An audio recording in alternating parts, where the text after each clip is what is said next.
Now students, check out what is third law of thermodynamics. One second.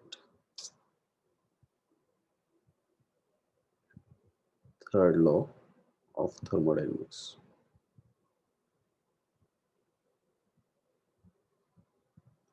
See, according to this law, it says that entropy entropy of perfectly perfectly crystalline solid is equal to 0 at 0 kelvins, which means entropy of every substance which is crystalline in nature will become 0 at 0 kelvins. And if you see how this is about S naught, which is supposed to be the entropy of elements, pure elements and pure compounds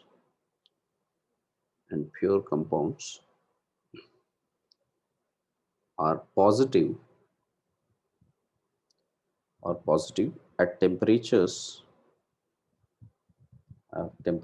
greater than 0 kelvins. Okay. In fact, S naught of all defected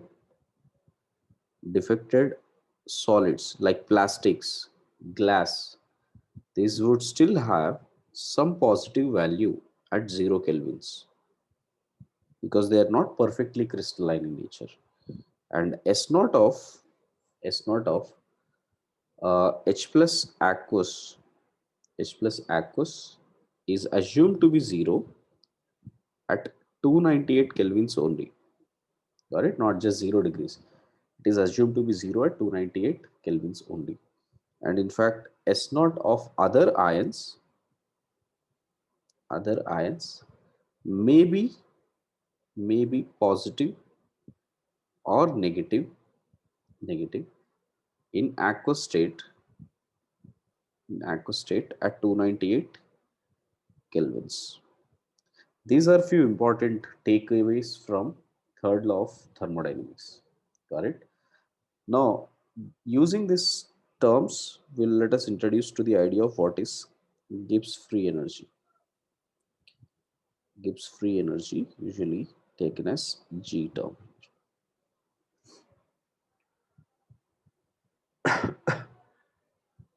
See, first we'll try to prove each and every term of free energy. See, first we'll try to prove free energy G at constant pressure and temperature is equal to non-expansion work done by the system. Okay, or in short, delta G or change in free energy will be equal to non-expansion work at constant pressure and temperature. This is what we'll try to prove first. Okay. Well, we know that ds is greater than or equal to dq by t for any system in small steps. In small steps, if you put it down, I can say that ds, change in entropy, will be equal to, is greater than or equal to dq by t. This is what we call it as Clausius inequation. If it is equal to 0, which means this heat is reversible. If it's greater than 0, the heat is irreversible. So it is for any type of process, ds is always greater than or equal to dq by t. Now from here I can say that dq minus tds should be less than or equal to 0, and du can be written as dq minus p external into dv. This is what we usually write. And here we are considering this is the work done, correct? But this work is always expansion work. This is always an expansion work here. Clear? So therefore, if you write dh is equal to du plus p dv, du plus d of pv, which we can write it as du plus p dv plus VdP. This is how we could write down. So dq will become dh minus pdv minus vdp. Got it? dh minus pdv minus vdp and plus p external into dv. How we did that? Du, I've used this equation dq minus pdv, and this p x into dv, I took it to the left hand side. This also I took it to the left hand side. So this is what we will get. Okay. Now from here, the other way I can write down here, we know that dq minus tds is less than or equal to 0. So if at all I put that, I would get this as dh minus pdv minus vdp plus p external into dv, and minus tds should be less than or equal to 0. Okay. For constant pressure, for constant pressure and constant temperature, what would happen here, right? So p external is constant term here. This p external will become constant, and you could see that this vdp will get cancelled, pdv will get cancelled here, these two will get cancelled. You can see these two will get cancelled at constant pressure. This will also become this will also cancel off. So what we will have here is d of h minus ts. H minus ts is less than or equal to 0. This is what you would have, correct?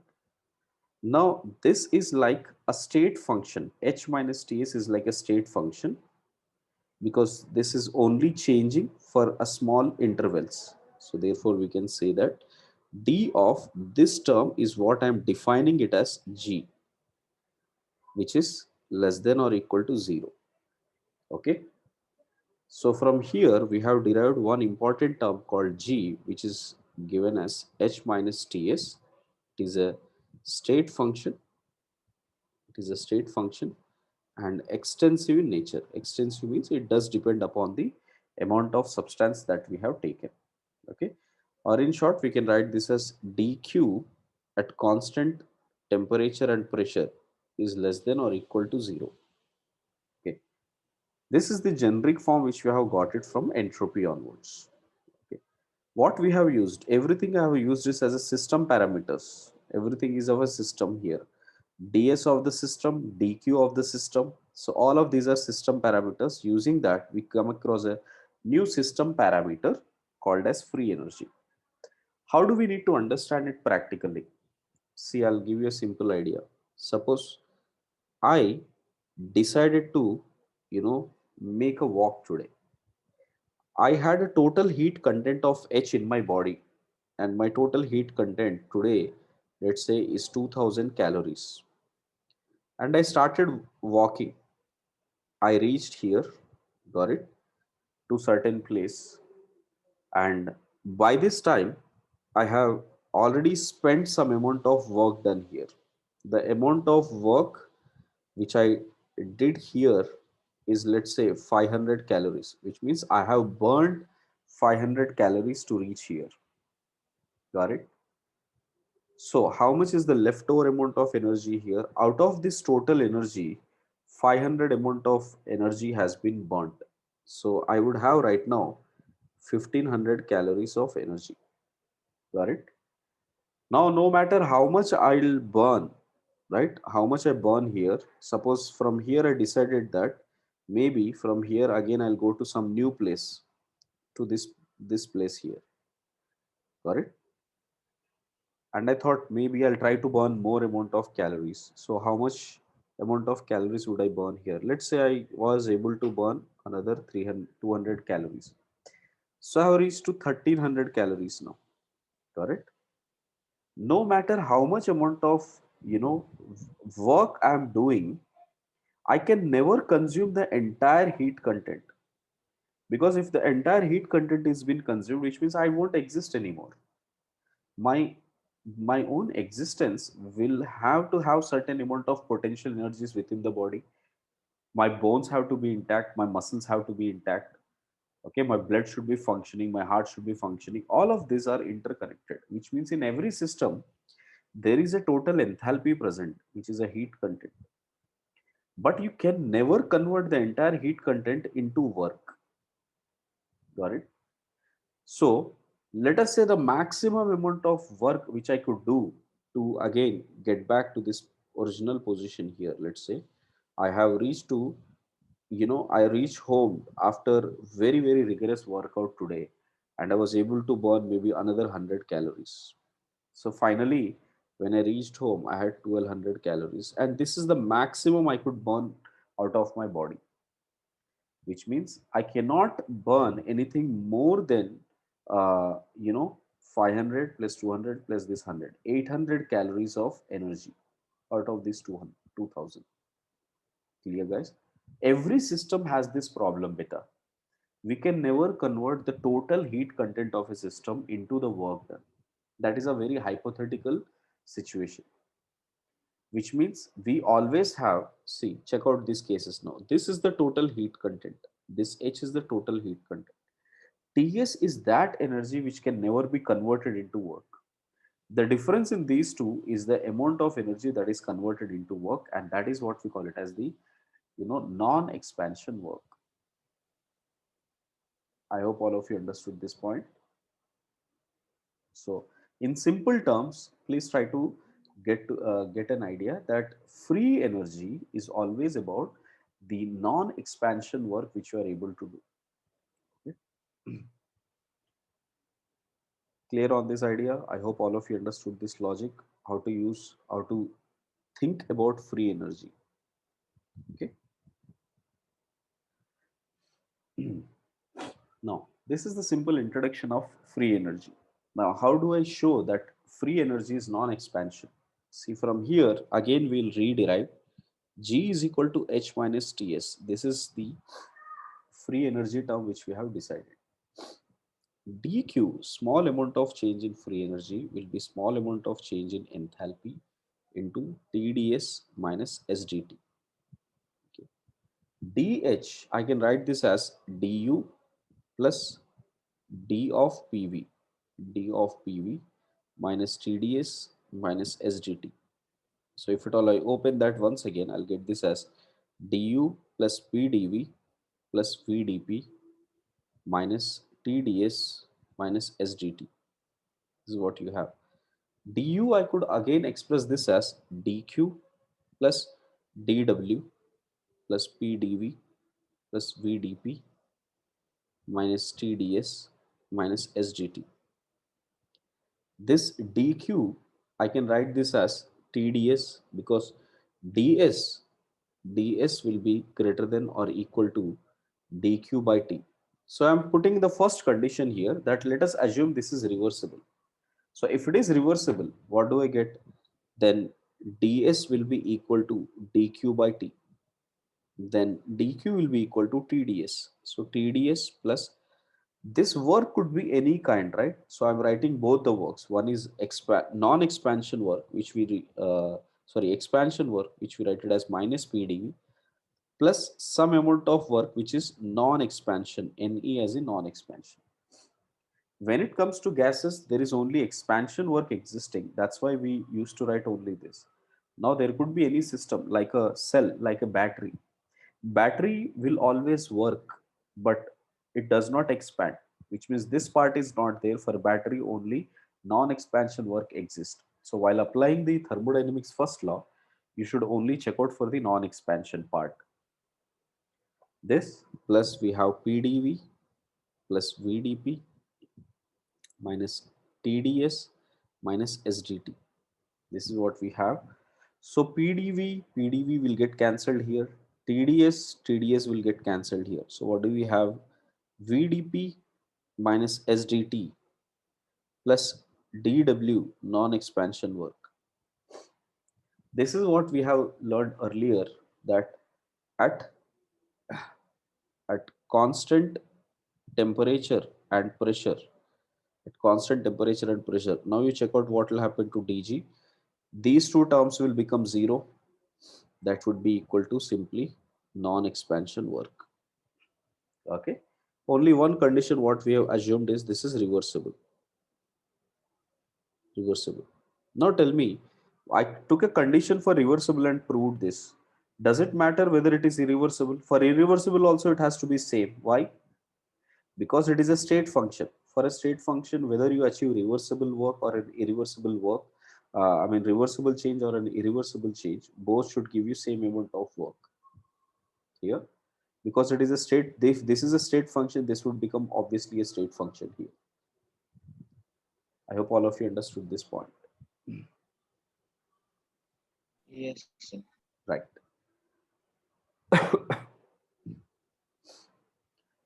Suppose if it is not operating at a constant temperature and pressure, but for gases, for gases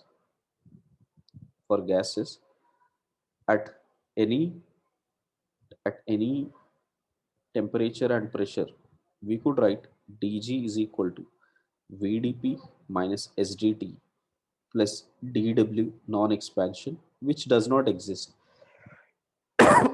Sorry, because it is for gases. Okay, so we will come across this same formula once again. Okay, from here we will have lot of derivations which can be done. So this part is very important, students.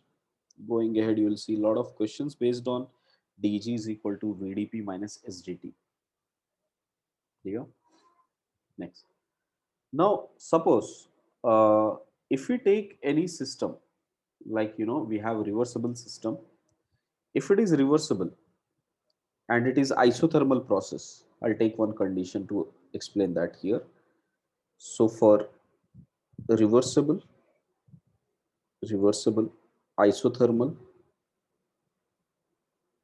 isothermal process, for reversible isothermal process, for ideal gas, what we can say, that dg will be equal to vdp minus sdt, sdt, because it is a gas, non-expansion work does not exist. Next, since it is not at constant pressure, not at constant temperature, this is what we will write. Now, because it is isothermal, it would become, this part would become 0. So it would simply be VDP. It will simply be VDP.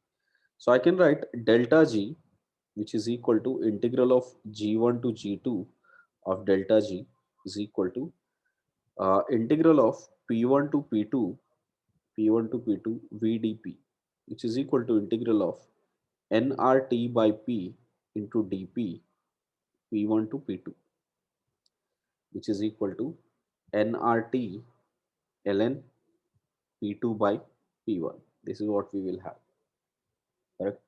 Now, if at all I write this as volume terms, then that will become nRT ln V1 by V2, correct? V1 by V2, because P1 by P2 will be equal to P2 by P1 should be equal to V1 by V2 at constant temperature, which we can write it as minus nRT ln V2 by V1. Now, if you observe closely, this is the same formula as the work done reversible case. So this is nothing but work done in reversible isothermal case. So delta G for an ideal gas, for an isothermal process is same as the work done. So sometimes you would be asked what is delta G, but it is nothing but the work done itself. Clear on that? Next. If it is irreversible, irreversible isothermal. In case if it is irreversible isothermal, it doesn't matter. Delta G would still be equal to work reversible. Correct? This is, although it might be irreversible, because it is a state function. Whatever amount of work you have done reversibly, the same amount of work has to be done irreversibly also. So therefore, we cannot say that delta G of irreversible is equal to work irreversible. No, this is incorrect, because work done irreversible or work done reversible is always equal to, I mean, work done reversible or work done irreversible is same. But sorry, delta G. But work done reversible is not equal to work done irreversible. So please understand this. These two are same because they are state functions. These two are not same because they are not state functions. Clear? So here also the formula would still be same. Delta G, if it is for irreversible process also, still the formula would be nRT ln P2 by P1 only. But the work is different. So this is one thing you need to understand carefully, that only reversible work is equal to delta G, not the irreversible work. And which is a maximum work done? Maximum work is always reversible. Therefore, maximum work done is the free energy change. Free energy change of a system. So you could see that mathematical also we have proved that this is what happens.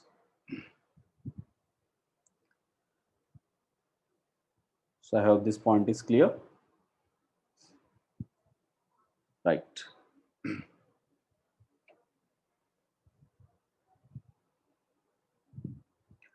Now let me take few scenarios here. First, free expansion. First scenario, free expansion. We have earlier dealt with free expansion, understanding what happens to Q, what happens to W, delta U, delta H, delta S.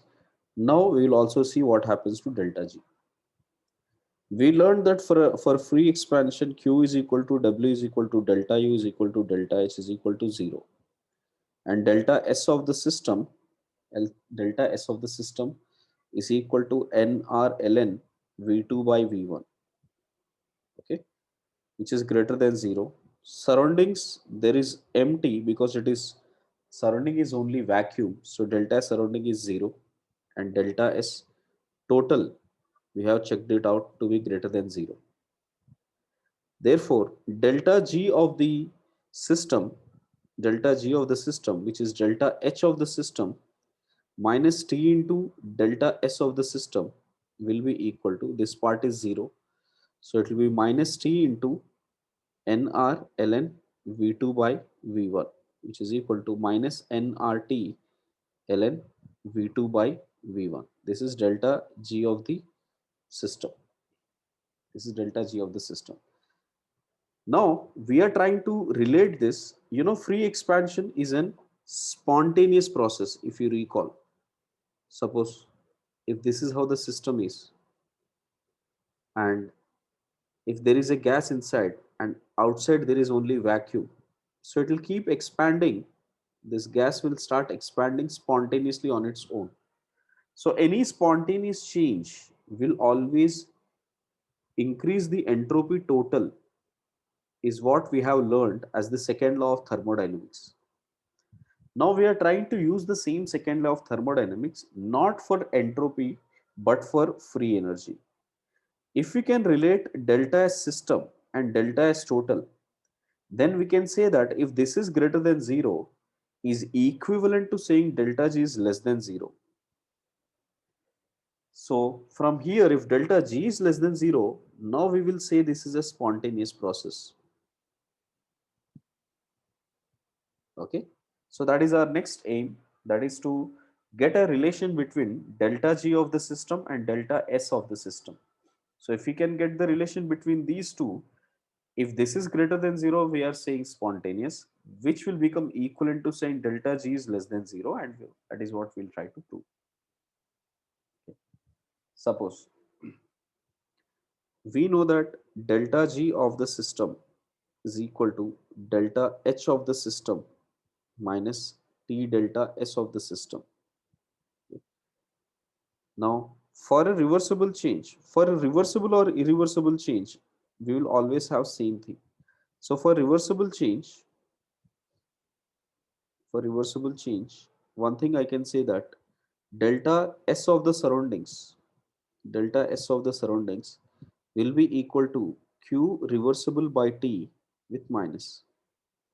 Now, even if you check out for irreversible change, if it is for irreversible, Q surrounding will be equal to minus Q irreversible by T. Because for surroundings, we can always write this in terms of equal to. But we cannot write the same thing for system. Delta S of the system will be equal to Q reversible by T, but delta S of the system is always greater than Q irreversible by T. Clear? Now if it is at constant temperature and for constant pressure, at constant pressure now I can say that Q reversible is equal to delta H of the system, or in fact any Q, whether it is reversible or irreversible, it has to be delta H of the system.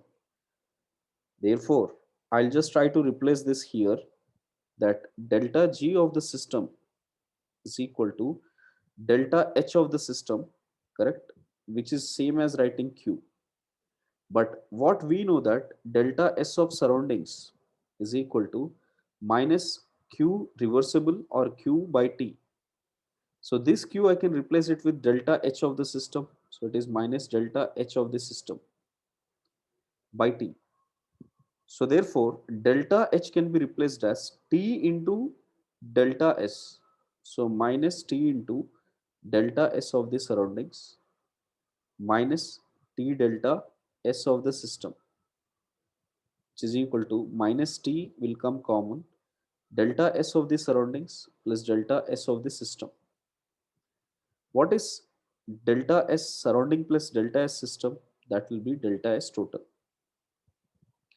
which is delta S of the system is what we have got. For a spontaneous process, for a spontaneous process, for a spontaneous process, we know that delta S total has to be greater than 0, which implies now we can see that delta S of the system has to be less than 0, because if this is greater than 0, this is positive term, both will always remain less than 0 because of this negative. So this becomes an important criteria henceforth to understand the spontaneity of any system. If it has to be spontaneous, then delta G of the system has to be less than 0. I suppose all of you understood this point.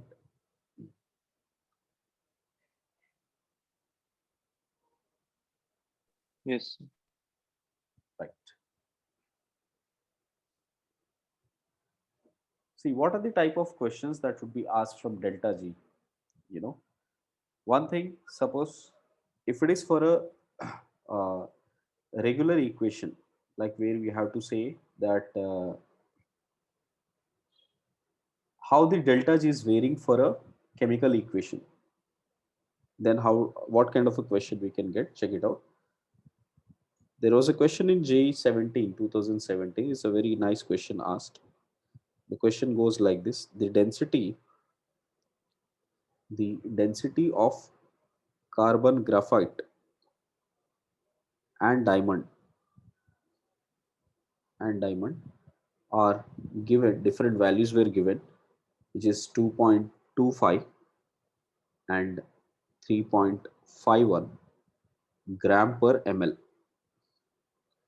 Delta G naught of formation value of graphite and diamond are given as 0, 0 and 2900 joules per mole. 2900 joules per mole. We are calculate the equilibrium pressure. Calculate the equilibrium pressure for conversion of graphite graphite to diamond graphite to diamond at 25 degrees centigrade in pascals. So this is the question asked. The question says that suppose if at all I take graphite, you know, carbon graphite, changing to carbon which is in a diamond form, then delta G value is given for this. Delta G value of diamond is given, graphite is given. Just like any state function, here also delta G of the reaction or delta G of the change, phase change here, can also be written as G of the products minus G of the reactants. So in this case, free energy of the diamond is already given. So it should be G of the products minus G of the reactants. So in that case, it will be 2900 minus 0. So which is 2900. This is what we have. Got it? So if we see that when we write G is equal to VDP minus SDT, this is what we usually write down. This is the equation which we have written earlier. And here there is no non-expansion work which is happening. This is just a chemical reaction. It is not involved anything with batteries or cells where there is a non-expansion term to be taken. So, and it is at constant temperature, so this part is zero. So free energy of absolute atoms or molecules here, like for this species or for this species, the free energy will be dependent on V into dP. It will be V into dP. So simply I can write this as, this is small change, right? So for dg. So dg is what we got it as dg by dp. I can write this as V. It's the way I can write down. Now, if there is any change in the internal energy, of the chemical reaction, how do we write? Products minus reactant. So that is for the reaction. In that case, I can write this as d of delta G of the reaction, correct, divided by dp will be equal to change in their volumes. You can write that as the change in their volumes. So therefore, delta G of the reaction here, correct, will be equal to delta V into dp. Delta V into dp. This is d of this, d of the reaction. So integrating on both sides, this is from delta G uh, G1 delta G2, that is products to reactants, correct? So this is from products to reactants. So in that case, what do I get? I'll get this as delta G of the reaction itself. That will be equal to delta V, and here integrating this from pressure P1 to P2. So delta V will come out of the reaction, delta V of the reaction into pressure is changing from, it is already given, I guess, from 1 bar. So from 1 bar to some final pressure into dP. So here if we substitute the values, what do we get? We have got delta H of the formation. Here the values are given. Delta G of the formation is given for graphite and diamond, 0 and 2900. Okay. So I can write this as 0, uh, sorry, 2900 minus 0 is equal to delta V. Delta V is the change in the volume. Change in the volume as in, again, diamond minus graphite. So how do I write change in the volume? Mass divided by density. Density of diamond is given. And mass of 1 mole of diamond or 1 mole of graphite is same, which is 12 grams. So 12 divided by 3.51 and 12 divided by 2. This one. So 12 divided by 3.51 minus 12 by 2.25. This is the change in the volume of the reaction into final pressure. So P final minus 1. And I have to convert this into pascals. So into 10 raised to power of 5. This is what we will have. So from here, when you calculate, so pressure, what you will get will be in terms of approximately, you'll get it as 1.25 into 10 raised to power of 9 pascals. So when you take it to this high pressure, then we can convert graphite into diamond. And in fact, artificial diamonds are made it in this particular way only. Have you all understood this question? So this is a very good question asked in JE.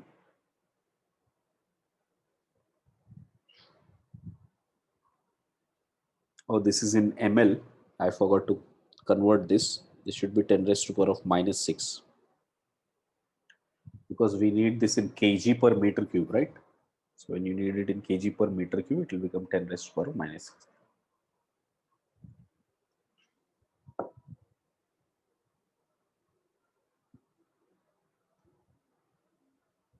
12 is the mass of the carbon, beta. Carbon in graphite form, diamond form, 1 mole of a carbon is how much? 12 grams, no? Right. Okay, cool. So this is a type of question that is being asked normally. The other type which could be asked is, how the delta G need to be calculated for different systems, ideal gas systems, right? But that is something which we have done as a work done. So now if you try the questions, you should be able to pick it up. Other than this, any generic form for any general reaction, for any general reaction like AA plus BB is giving CC plus DD. Delta G of the reaction will always be equal to A into delta G of C, sorry, C into delta G of C plus D into delta G naught of D plus uh, this is of products free energies minus reactant free energies, which is A into free energy change of A minus B into free energy change of B. Okay. So since we cannot calculate the absolute, free energies, that's why I'm writing it as delta G. If at all I have to write it for the delta S value, right? In that case, I can write absolute entropies, because we know absolute entropies to calculate. We cannot calculate absolute free energies. So that's why I'm writing it as delta G, which is at some standard value, at some standard value, we will be able to calculate how much is the difference. Clear? So this is how we need to write delta G of the reaction, which is similar to writing this as delta H of the reaction, which we can write it as C into delta H naught of C plus this is of formation, correct? Here also this is for formation, deformation, formation and formation plus D into delta H naught of deformation minus A into delta H naught of A formation plus B into delta H naught of B formation. But when it comes to delta S of the reaction, we can directly write it as absolute values, because we can calculate absolute entropies. Absolute entropies of C plus D into absolute entropy of D, this minus A into absolute entropy of A plus B into absolute entropy of B. This you better remember how to write delta G, delta H and delta S of any chemical reaction.